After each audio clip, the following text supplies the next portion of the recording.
एक सल्लाह थियो, एक पार्टीमा जान्थ्यौँ। तपाईँको भने म मान्थ्यौँ, मेरो भने तपाईँ मान्नुहुन्थ्यो। अहिले एमाले, काङ्ग्रेस, राप्रपा, माओवादी भनेर 9 पार्टी बनायो यही सरकारले। 9 पार्टी बनाउँदाखेरि नेताबारी तल मिलिगया। तपाईँ हामी जनता न त्यो माले पार्टी आज मोडे तिन्ने धर्मेटी जान भने जनतालाई जुझायो। यो सरकारले ठिक गरेको छैन हजुर, पुरा यो ठिक छैन सरकारको। आफू मिलिजाने नेताबारी अनि हामीलाई काङ्ग्रेसको मोडे आज त्यही काङ्ग्रेसियाबारी जानन्, एमाले मोडे आज एमाले जानन् भनेर हामी गाउँलाई फटाया छ। अनि उनी नेता एकजुट भएका छन् हजुर। तपाईँ हामीलाई फटाएका छन्।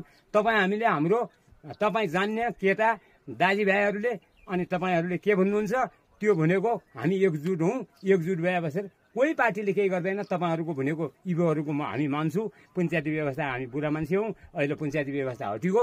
हजुर इभोको भने मान्छौँ, हामी एकजुट हौँ। कसै सरकारले केही गर्न सक्दैन। सग्ला गाविसबाट भने पनि हात भरिदिनुपर्छ। अनि सग्ला गाविस झन् उँभो एउटा माननीय मन्त्री गऱ्यौँ र हामीले चुनायौँ भनेपछि त्यो सरकारले के गर्न सक्छ र हाम्रो पनि क्षमता छ। तर नेता न काङ्ग्रेस निको, न एमाले निको, न अर्को निको। तर अनि माओवादीले 2 दिन दाउबाजी गरेर हाम्रा